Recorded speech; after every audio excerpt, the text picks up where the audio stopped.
Welcome to Understanding Russia, a student-led podcast from Belgorod State University. I'm your host Ian, and along with the staff and students at Belgorod State University, I have taken it on myself to try to introduce you to some extraordinary locals. In this episode, we will meet a man who has forged a career in politics on the back of winning a gold medal as part of the men's volleyball team at the 2012 London Olympics. Love and marriage may go together, in the words of the old song, like a horse and carriage, and the same can be said for sport and politics. In the 6th century, Constantinople, the capital of the Roman Empire, had divided loyalties. These weren't, as you might imagine, religious, military, aristocratic or merchant factions, although those were there, along with many others. No, these were 4 factions of chariot team supporters, known as the Demes. In 532 AD, there was a spot of hooliganism between the Blues and the Greens. The Reds and the Whites presumably stayed at home, and the ensuing ruckus claimed so many lives that the Emperor Justinian's troops arrested some supporters for murder and executed all but 2 of them, one of each colour, who'd scarpered and hid in a church. When the bell tolled for them, the executioner was left idle for a few days, while a riot resembling a civil war burned down half the city. In the end, the so-called Nika riots claimed around 30,000 lives. They started and ended in the sports stadium. For more on that story, check out the excellent History of Byzantium podcast. Thankfully, rioting in sport is not as horrific these days, but passions still run high. More often nowadays, you will find that politicians, rather than seeking to unleash these emotions to damage their political adversary, will try instead to promote a healthy lifestyle and national unity, brotherhood of man, that sort of thing.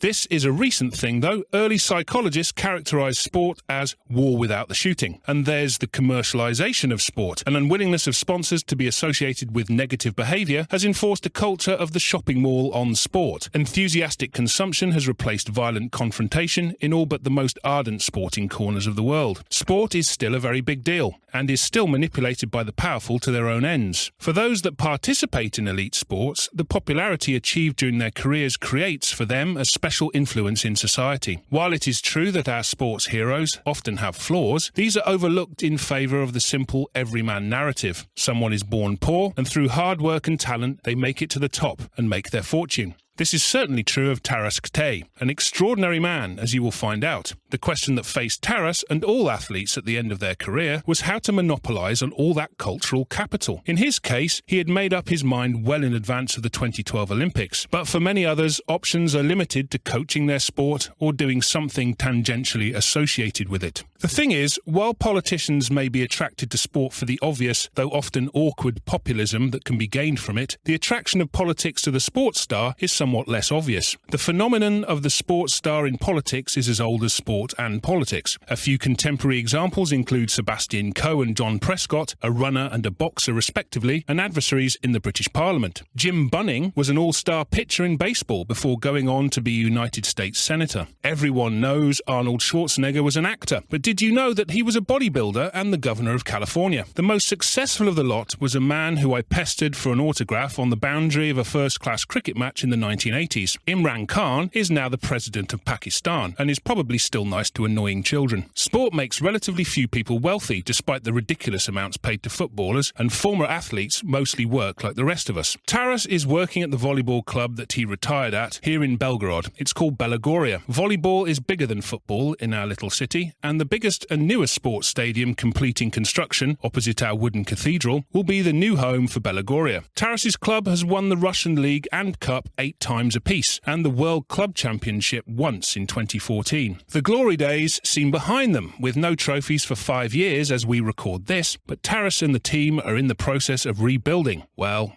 time will tell. Sport is an optimistic business. A dear friend of mine practically lives at that club. His dad was a player in the successful teams of the 90s, and he himself was a youth player until injury and more talented players retired him. He still works there, and when I went with him to a game, he was treated like a family member. Sasha is a referee now. Nearly everyone born here has a connection to the club in some way, a friend of a friend or a relative. It is part of the fabric of the city.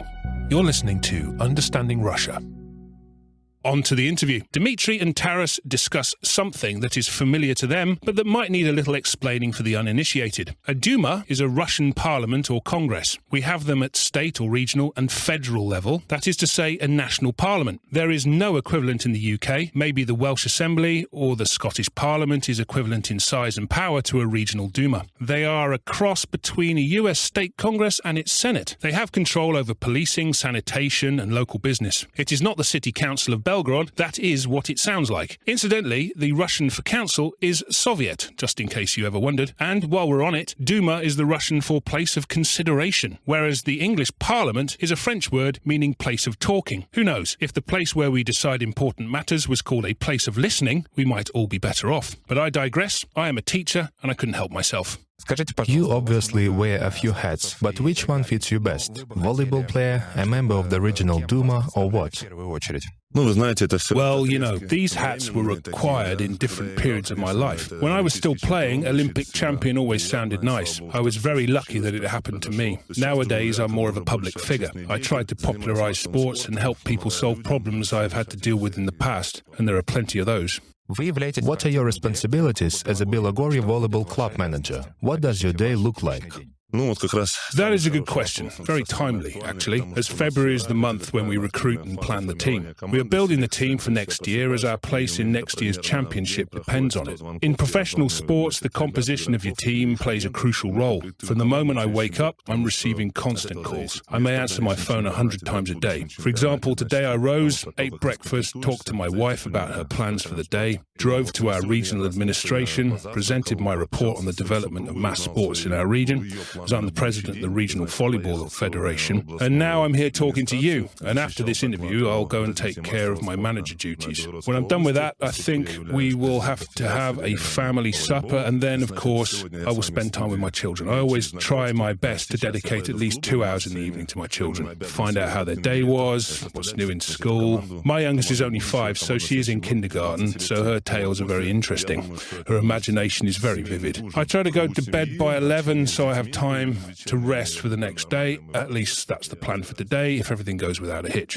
It's good that you have time left to spend with your family. Are your Duma duties just as time-consuming? Too time-consuming. Moreover, I'm now a member of the regional Duma, and before that for 7 years, that's 2 sessions. I worked in the city council. I won my seat in the elections that were recently held. It's a serious challenge for me, a step up.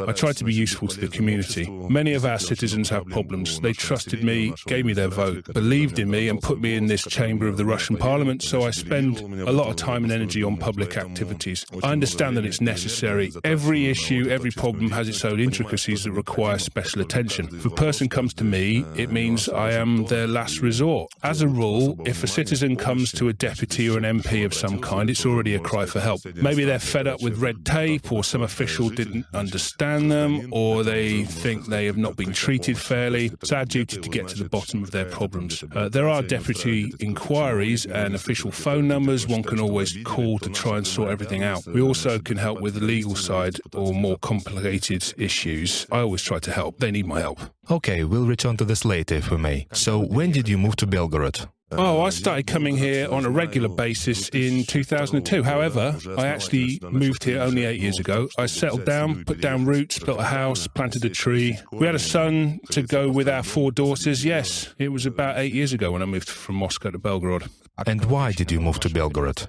Primary reason was professional, for volleyball. I signed a contract with Belgorod. Before that, I played for Dynamo Moscow, MGTU Luzhniki Moscow and Iskra Odintsovo. Then I signed for VC Belgorod.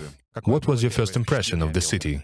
You know, over the past 10 to 15 years, Belgorod has come forward in leaps and bounds. To compare back then, there were no shopping malls, there were fewer cultural events. The city was small, neat, clean and convenient, just like it is today. The cleanliness distinguishes it from other cities. This is something I know about from experience. In my line of work, I've visited many cities in Russia and around the world, small ones too, just like Belgorod. Around 400,000 people live in the city. I can say that the city was safe, clean and comfortable to live in. This is probably the most important thing for anyone, along with a stable job and income. This town definitely has a bright future.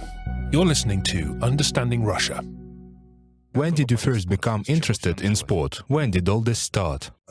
I perceive sport as a way of life. a fundamental standard. Everyone should participate in sports. Sports helps people to be active, stay healthy, develop discipline, and it builds character. All these qualities are necessary for a person to survive in society. It can be any kind of sport: volleyball, basketball, football, swimming, chess, boxing, fencing, you name it. There are a lot of them out there. Everyone has a talent. I think that our job as experienced people, as coaches, is to point kids in the right direction. It's a common belief that a volleyball player should be tall, thin and bouncy, and a basketball player should be big-boned because it's a contact sport. In hockey, the expectations have changed a little bit. Now they also value height, but they still need to be tough guys. A wrestler is usually small and stocky, and every sport has its specific requirements. A football player, for example, has to be able to run fast. Sport is a way of life. Like any ordinary lad, I've tried different things: swimming, chess, boxing, wrestling. I grew up in Zaporizhia in Ukraine. The city is around 250 to 300 kilometers from here. In the end, I followed in my father's footsteps. My father was, and still is, a volleyball team coach, and at that time he coached the Mechanical Engineering Institute volleyball team. Now he coaches the local factory team. I used to go to his training sessions, watched him play, and tried playing myself. Later I joined a volleyball club. I already felt I was good at it, maybe a little bit better than the others. I liked it. I had already had some leadership qualities instilled in me. That's how it all started. I followed in my father's footsteps, and it resulted in a long and fruitful career. So your father was your primary influence. He most definitely played a role.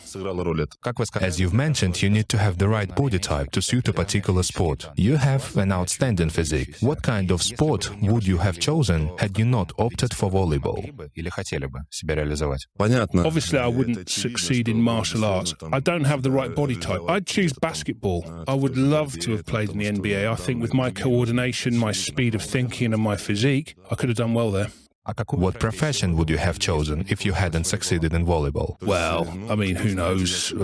What were your dreams and ambitions? I knew my plan from the off, and I stuck to it. I wanted to be an athlete with a capital A, a professional sportsman, a master of sports. I chose volleyball, it chose me. In my dreams, I saw myself on a volleyball court in the big arenas and the audience applauding. I wanted to learn how to play. You've asked me about my dreams. At that time, I wanted to try playing somewhere in the Italian league, go to another city, see the world. There were more lucrative contracts over there. Now everything has changed, and we have one of the strongest championships in the world. When I learned how to play, I realised I was at professional level here, and there was no need to go to another country. I could play here, earn good money, grow as a professional, and even play for the Russian national volleyball team. Allow me to digress a little. Everyone knows that you were part of the national team at the 2012 London Olympics. I have to tell you that we appreciate the gold you brought back to Russia then. As a native Belgorodian, I have something to be proud of. What I mean to say is, how did it feel when you calmed down, when your emotions about the victory cooled a little, and you realized you were an Olympic champion? Was it the beginning of something for you, or did you perceive it maybe as the end of your career, or did it fuel a desire to win more medals? I clearly understood that it was the twilight of my career. I can't imagine now what would have been if victory had not happened, you know. It was a triumph thanks to the work of a big team, the work of the All-Russian Volleyball Federation. They've created a competitive league with strong world-class players. It's been a long route to get to that medal. We have some outstanding sportsmen like Sergei Tetyukhin, who participated in 5 Olympics, and only once did he become an Olympic champion. It's hard to imagine what would have happened if we hadn't won. Our lives were completely turned upside down. At that moment, we felt only relief. A long competition is always a stress for an athlete. We were the first to arrive at the stadium and we were the last to leave. I remember as we were leaving the arena with the gold medals around our necks, fireworks went off, the closing ceremony was in progress. A triumphant victory, a good close to the Olympics. Of course, I knew then that this was it. This was my last Olympics. Both I and the team had to do our best to win it. After winning, your emotions are overwhelming and your heart is pounding. To wake up the next day and receive national recognition is worth a lot. I'm proud to have this title. There is a lot of work that comes with this status, so I communicate a lot with young people, popularise the sport and promote a healthy lifestyle. You're listening to Understanding Russia. So for you, it was not the end of your career, but a new beginning in another sphere. Yes, a new beginning. I understood that it was the end of one chapter. This victory and this medal gave me a future. I felt that people needed me. They were interested in me and they started inviting me for interviews, just like now. If I had not been an Olympic champion, it's unlikely we would be having this pleasant conversation. Thank you for that. There is a saying, it is not the winning, but the taking part that counts. Obviously, winning is more important for you. What does winning mean to you? Winning means a lot to me in any endeavour, in sport, in business, in anything really. I need a natural conclusion to something. I like to set solid and ambitious goals and diligently move towards them. You need to be patient and to work hard every day to achieve something. The main thing is to have a clear goal in mind, to move towards it step by step. Winning is hard work. There are ups and downs. Sometimes you fail, but that's no reason to stop fighting. Life is a competition. You have to be ready for it, roll with the punches and keep on with ever more perseverance. If you fail, you learn from your mistakes and move on. For me, victory is an important word. It signifies a tremendous amount of work done and courage and joy. Do you regard everything in your life as a victory or a defeat? No, well, sometimes it's just for the participation like anyone else, but I'm a perfectionist. I'm quite critical of myself. I'm used to winning on the court. That's my character. I'm not used to backing down or resting on my laurels. I suppose it goes with the territory for an athlete. For better or for worse, victory, victory, and only victory. What started you in politics? If you think back to the time when I started, being involved in politics was really in vogue, and I enjoyed the idea of becoming a member of a political party. I remember that we were training in Napa, preparing for the Olympic Games, when a thought popped into my head. I realised I wanted to be a card-carrying member of a political party. I took the first step myself, consciously. I studied different parties and their views, and I decided to join the United Russia Party on my own initiative. I'm very proud to be a member. A lot of my good friends and acquaintances are members of United Russia.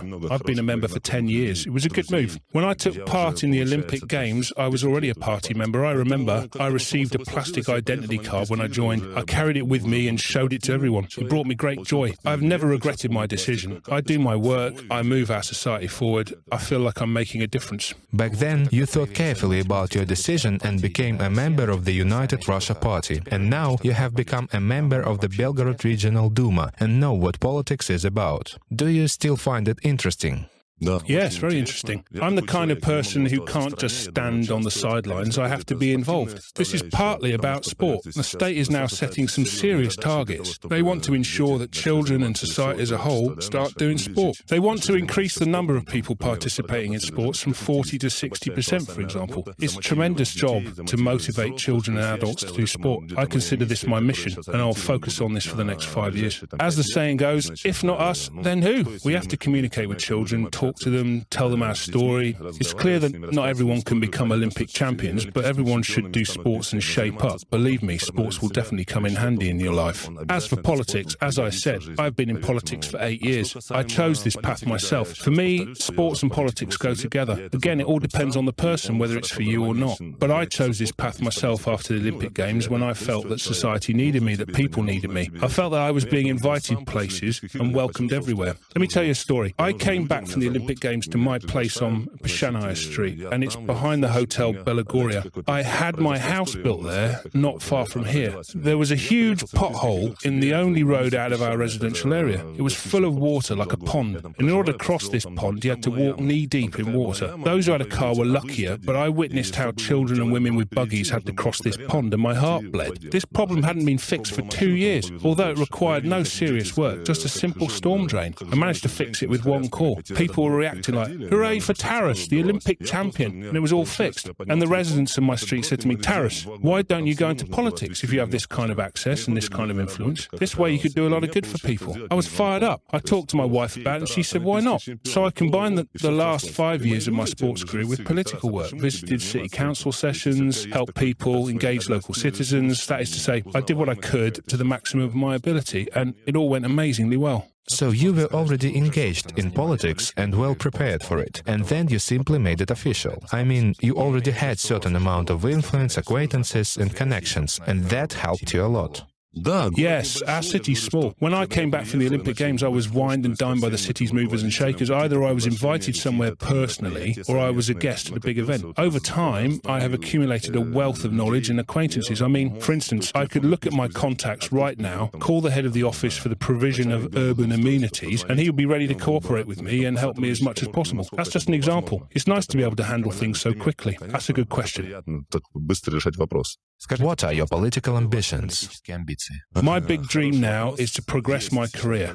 There will be elections in September. I'm not sure if it's appropriate to talk about it here. Well, we'll see. Every French soldier carries a marshal's baton in his knapsack. So far, I am a member of the Regional Duma, but there may be a change in the near future. You're listening to Understanding Russia. Do you think that today's children have more opportunities than you did when you were a boy?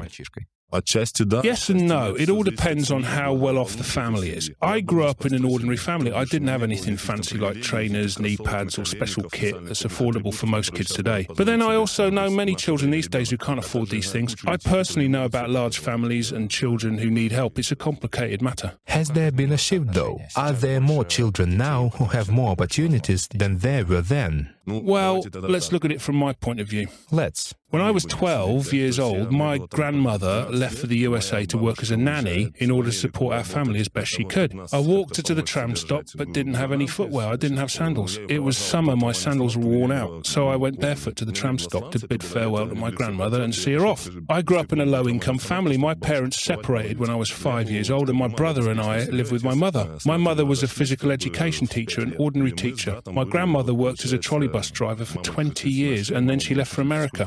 Unfortunately, we never had the chance to see each other again, God bless her. She was coming back to Russia. She wanted to meet us and give everyone a hug, but she died on the way in Vienna. She had cancer. Life was hard.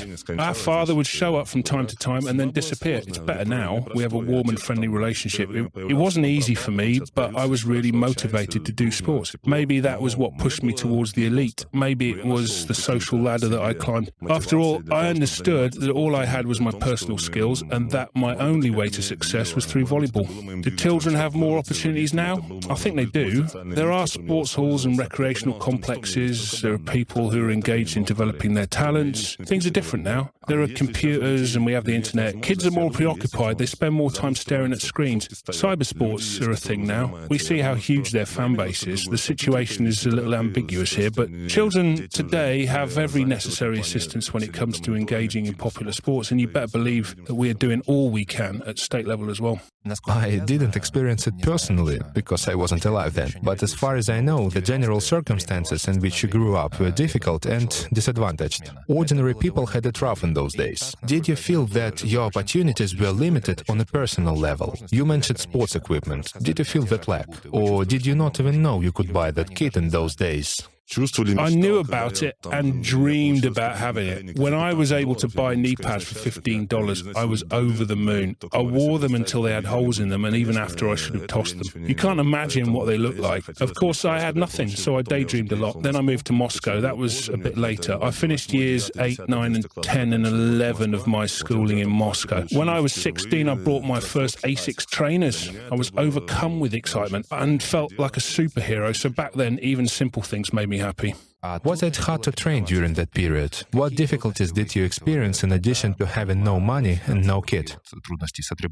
At 14, I moved to Moscow. After living in Zaporizhia, Moscow was a huge metropolis for me. I was completely skint. I mean, at the time, I couldn't rustle up 10 rubles for a hot dog, and I was too embarrassed to ask my mother for money because after we moved to Moscow, specifically for me to train, she tried to literally take any job she could. We cleared snow for money. I tried to help her after training, but late in the evening, so as not to be seen by my peers. They lived there next to the school, and I was embarrassed, ashamed about clearing snow. Anyway, I knew that I had to help my mother. My brother and I shoveled snow together. My brother also moved to Moscow for me. He also finished school there. Then when he left school, they moved back home. That was the most difficult moment for me in Moscow because I felt homesick, lonely, and uncertain of whether it was possible to achieve my goal at all. I had doubts.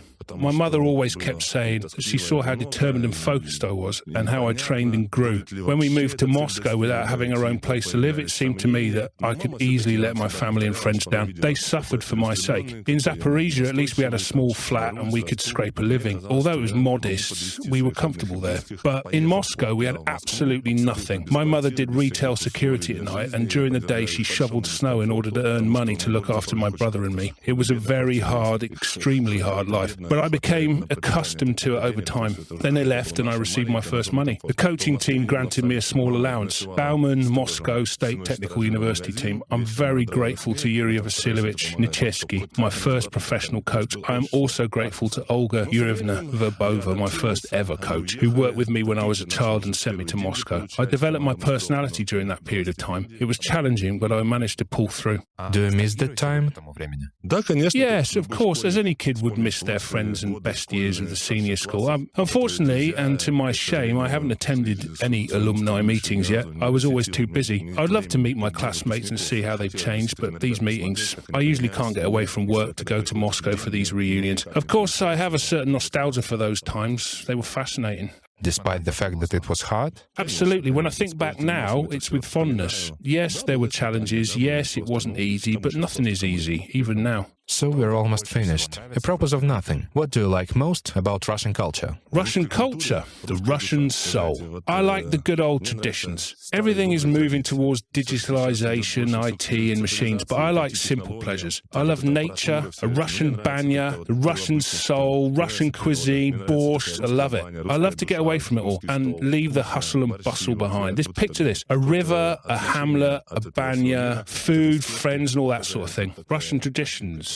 Russian vodka and sala. It's good that you explained it. I understand it perfectly as a Russian person, but for our foreign listeners, it may be incomprehensible. Do you think that there are any threats to Russian culture? No, I think that there are no threats, and our people are fully aware of our history, traditions and national principles. This is very encouraging. It makes me proud to know that our domestic tourism is developing. I think it's very cool, especially at this time, so I recommend it. I haven't been anywhere special myself, but there are so many beautiful places, so many nationalities in Russia, and each of them have their own culture. There's a lot to learn. Well, of course, it takes time and money, but I'm glad that our tourism is developing. I heard that a Slobozhanщина has been opened in our region. It's quite an interesting place. They teach traditional arts and crafts there. These are the kind of things that should be encouraged, I think, and the more of them, the better. Taras Yurovich, could you please describe the Russia in which you would like your grandchildren to live? I believe that Russia is a strong power. Our country is modern and developed. Yes, there's a lot of work to do, but I like that I'm here, and I like the fact that if I do something, I am doing something for the benefit of generations to come. My children live in the Russian Federation. They all study and grow up here. They are all here in Belgorod region and will remain here, I think. Yes, I will do everything for my children, everything in my power, so that Russia remains strong and future generations will be proud of us.